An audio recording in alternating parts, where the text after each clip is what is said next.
I'd now like to introduce our last, but certainly not our least important presenter, Mark Leong, Executive Chairman of Osteopore Limited, ASX code OSX. Osteopore are the global leaders in regenerative solutions. Their bioresorbable implant is the first of its kind to be successfully developed and commercialized for surgical use. Their implants are made of a bioresorbable polymer that dissolves over time, leaving only natural, healthy bone. This reduces post-surgery complication rates significantly compared to permanent implants. Mark, we look forward to hearing more about it. Over to you. Hey, thanks, David. Thanks for having me. Happy to start the presentation. Next slide, please. Next. Osteopore is in the exciting regenerative medicine space. We specialize in tissue regeneration, and we regenerate hard tissues like bone and soft tissues like tendons and cartilage. We use the body's own regenerative abilities to regenerate it, to regrow its own tissue.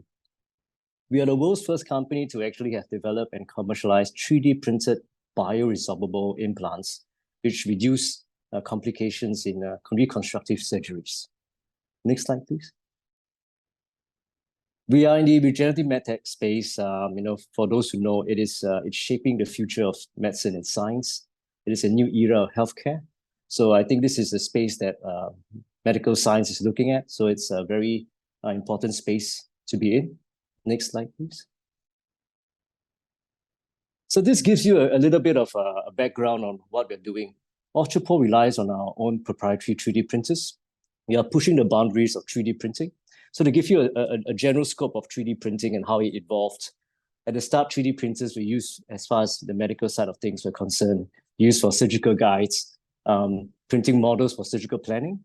And then you used it for permanent implants, printing plastics and things like that, which is, surprise would be 1950s concept, permanent implants. So now it's an era of regenerative medicine, regenerative tissue. Our implants have a biomimetic structure, right? So coupled with our biomimetic structure and bioresorbable properties, we create the perfect environment for the body's own regenerative abilities to grow its cells, grow tissues, and regenerate whatever needs to be regenerated. So that's the boundary you're pushing towards. And to go through a bit further, what's after regenerative implants? Bioprinted tissues. And really far away, Star Trek stuff, you have printed organs. So that's the interesting 3D printed facilitated technology for regeneration. Next slide, please. This is just to show you the evolution of surgical implants. Before the 1950s, no implants. If you break a bone, if you lose a bone fragment, good luck. You wrap it around, you hope the bone regrows. And then come to the 1950s, we've got your permanent implants, which are your titaniums and your plastics.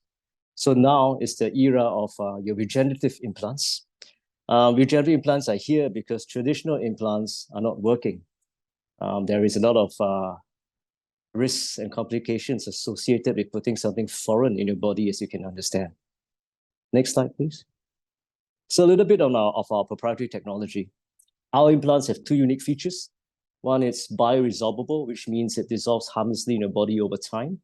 The second one is biomimetic, which means we mimic the microstructure of the tissue we're trying to regenerate. So if you lose a bone fragment from bone cancer or an accident, your body has a problem of bridging that gap. If it's a hairline crack, easy, the body will heal. But if you lose a fragment, the current standard of care is to use permanent implants. You put in a metal or plastic to bridge that gap, or you use bone grafts. Our solution is to use our 3D printed implants, standard shapes or customized shapes, put an implant where the gap is, and it provides the perfect environment for your own tissue regeneration. And whilst in the case of bones, while your bone goes through and over the implant dissolves. So to us, that's the ultimate solution, because essentially you are resetting the clock to what the bone was prior to the event. So that is why, next slide, please. We think our implant is the best solution.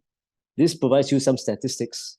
If you use permanent implants, your metals and plastics, a lot of people are not aware.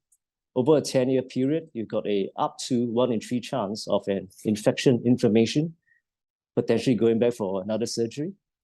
If you use bone grafts, it's a little bit safer, but you still got a up to 1 in 5 chance of going back and redoing the surgery as well.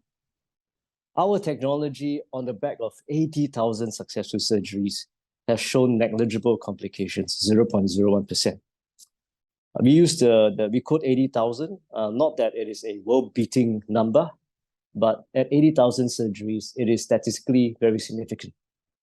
We are not talking about 10 cases with mice and rabbits or 5 human trials, right? 80,000. So based on statistical significant information, the technology works. Next slide, please. Our technology is validated. We've got tier 1 approvals, US FDA, European CE mark, Australia TGAs, Singapore's HSA, and more. As mentioned, we have done a fair amount of surgeries to prove that the technology works. We have begun commercialization in earnest in the last 4 or 5 years. We have appointed distributors in more than 25 countries on every continent. Obviously, as a medtech company, we've got multiple IPs and trademarks protecting our technology. And we have got a lot of published papers describing the clinical outcomes and as well as our core technology. Next slide, please. As far as our applications are concerned, you can imagine head to toe, from your cranial, your skull, to your nose for rhinoplasties, to your long bones, orthopedics, and more. Next slide, please. As I've shared, we have done 80,000 surgeries, and we have done lots of the mundane stuff, right? Small cracks, small holes on the skull, and things like that. What's more is we have done several world's first life-changing surgeries. These are all reported in the Australian National News Network, Channel 7, Channel 9. A gentleman had a terrible motorcycle crash, has his skull crushed, used permanent implants. It became life-threatening and used our implants. And now he's having a new lease of life, taking part in swimming competitions. We have a gentleman who had bone cancer and lost half a jawbone. And I used a bone graft in this case. And the bone graft resorbed. And he used our implants. And now he has got his face structure back in place and having, again, a new lease of life. A young cancer patient, we helped her, we grew 15 cm of tibia. And the surgeons were astounded at the speed of recovery. And finally, a gentleman had a strange bout of a serious bacterial infection. His option was not permanent implants or bone grafts. It was amputation. He used our implants. We helped me grew the world's longest 36 cm bone, a shin bone, a proper load-bearing bone. So this is the world's first surgeries we are doing. Next slide, please. We are a small company. We are based out of Singapore, listed in Australia, but we have a global footprint. We are in more than 25 countries. We've got tier 1 approvals in many markets. Next slide, please. As I've shared, Osteopore listed late 2019. At that time, for the entire 2019, our annual sales was 411,000. And looking at our revenue on a quarterly basis, last quarter, ended June this year, we did 587,000. So that shows you the growth. And if you see that we always managed to grow revenues organically, obviously during COVID and when there was an EU regulatory transition, there was slight dips, but we always shown we can grow revenue organically. And the context here is this. Osteopore runs a very lean and mean organization. We have a headcount of 30. So imagine 30 covers work on manufacturing, distribution, sales, marketing, regulatory approvals, applications, split that by departments. And we listed during a period where there was a lot of macro challenges, right? COVID lasted two over years. Elective surgeries were pushed back. Interactions with surgeons were pushed back. You got the Ukraine war, you got Silicon Valley, you got all sort of challenges. And in that space, I think we managed to grow revenues, which I think shows the strength of our technology and the team. Next slide, please. Our focus in 2024 is to continue growing revenues organically, as you can see. We are looking to grow through partnerships and M&A as well. If you check our announcements, you see us working with several interesting partners that helps us accelerate growth in certain areas. And because we really have approvals in the US and Europe, the next huge market is obviously China. And if you've got a Chinese strategy wrapped around that, we have China is a big market, it's a complex market. So we have decided to, as part of the strategy, to split our applications into specific little blocks and work with a curated partner for each specific block. And the last announcement, you see that we are working with a company called InnoVentures, which is a experienced partner in going to China. Their pedigree means that they have investors from Temasek, which is owned by the Singapore government. So this gives you insight into the quality of partners we are working with, which is a testament to the technology and the people behind it. Next slide, please. Beyond regrowing bones, which obviously has hit the two applications, we are working on several blue sky related projects. One is the holy grail of tissue regeneration, which is faster bone regeneration. We are working with national science agencies, credible hospitals, and universities on stem cells, on biologics, additives, to work to speed up regeneration. So imagine that something takes 6 months, takes 1-2 months. Beyond that, our technology can help you grow soft tissues, cartilage, tendons. And for that, we are making good headway. We have started in-human trials for shoulder rotator cuff tendon injuries. We have done knee repairs for professional sports players. So again, this is a very big market. You have soft tissue head to toe, right? We are addressing the OH and sports injuries markets as well. And finally, well, before you go into human, you go into animal data. So we've got tons of animal studies and data on, obviously, bone repair, soft tissues repair. So the animal market is something that is we are looking at.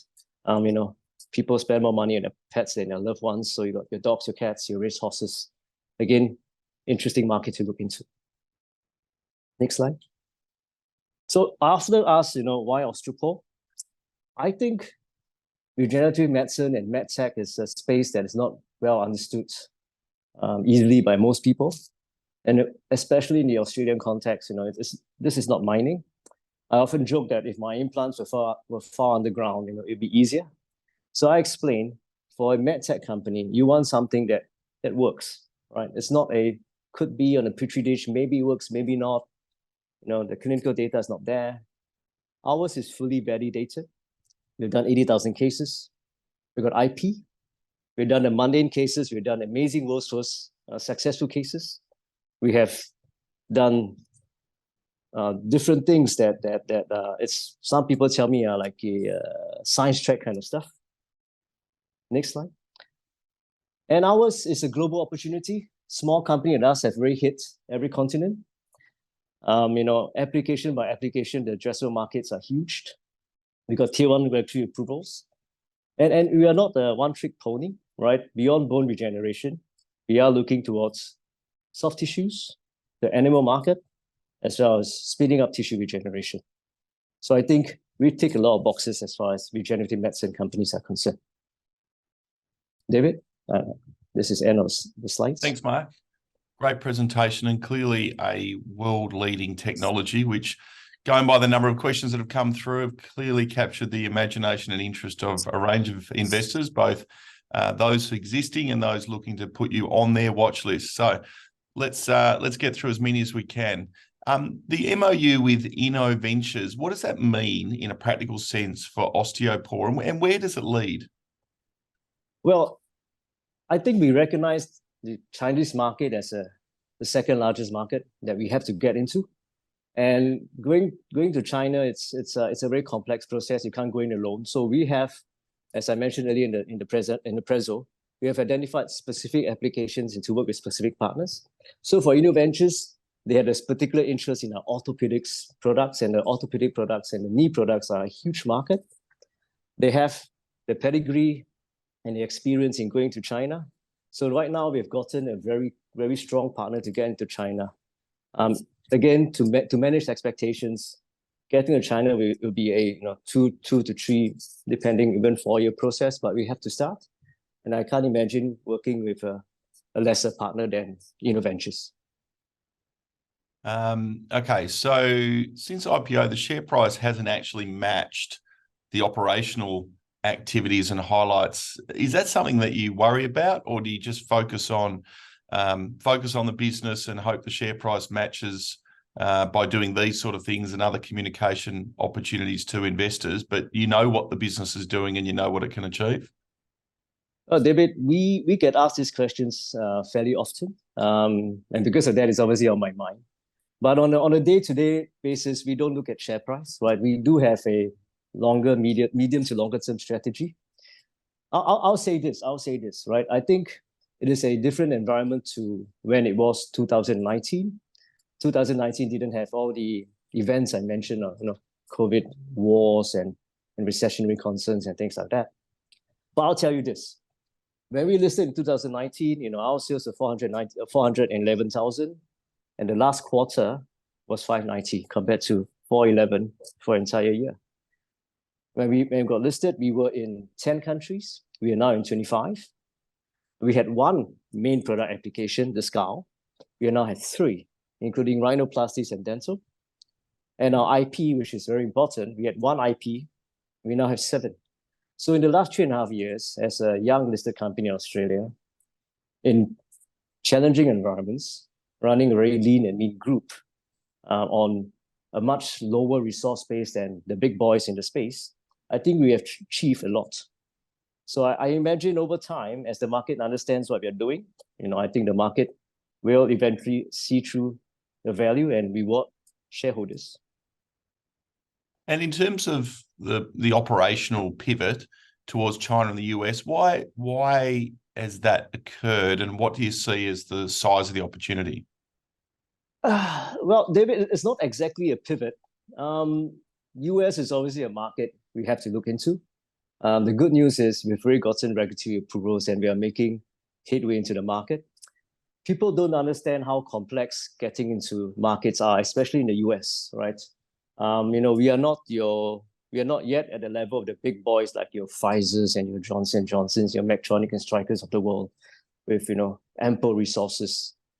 We have to go through the steps of getting regulatory approvals, talking to hospitals, committees, procurement, ethics, pricing, insurance.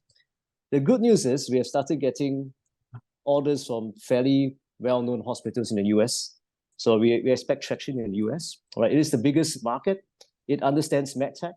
And if we do well in the US, it means a lot of good news for the company, not least, from a commercial adoption to financial, right? Every big medical tech company has an interest in NASDAQ. So I think it ticks many boxes to be in the US. The next biggest market is China. Like China and US is about 20 to 25% of global market. And we cannot ignore the Chinese market. So that is why we are starting to have inroads into China, right? And we are trying to be proactive into keeping the market updated, because I think medtech, regenerative medtech, is again a very foreign business to most investors. So we are trying to be proactive in explaining out every step of the way the inroads into China. And the Chinese market is enormous, right? If we get these 2 markets right, I think we'll be doing very well. There's a comment here from clearly an investor that you've got all the pieces in the right places. You've got all the right approvals. You've got the IP. You've got the track record.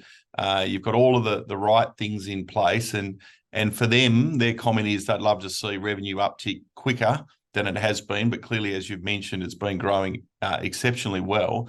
Is there a barrier? Is there a mental barrier for doctors, or is it something else that clinicians, there's a hurdle you've got to get them through for them to go, actually, now I get it, given most of them have been taught a historical way to deal with a number of the ailments and treatments that you're now providing a solution to? Yeah, David, I think you have answers in your questions. Look, I think, as I described earlier, selling medical devices, putting things into the human body, it's not like selling Apple phones on Harvey Norman or cars on Toyotas and John Hughes, right? It is a very arduous process. Getting clinical data and regulatory approvals is tough work, which we have done. And now it's getting into hospitals, which are described, various committees, procurement, insurance, pricing, ethics. And then you got to talk to doctors. In this digital age, you'll be surprised, doctors still value one-on-one communication. And that's where we are working very hard to do that. I think, in all fairness, again, this sounds like, regurgitating, but in the last 3.5 years, considering what's happened in the macro environment, considering how lean and mean and the level of resources that we have, I think we have clearly punched above our weight, right? We are in a space where the big boys have curated relationships, deep relationships with the entire ecosystem head to tail. But we have, in a very short space of time, with very little people, with very little resources, managed to do many things. We have gotten regulatory approvals. We have entered the markets. The first sale is always the toughest. We have 25 countries already selling our products, albeit at the early stage. So it is a process.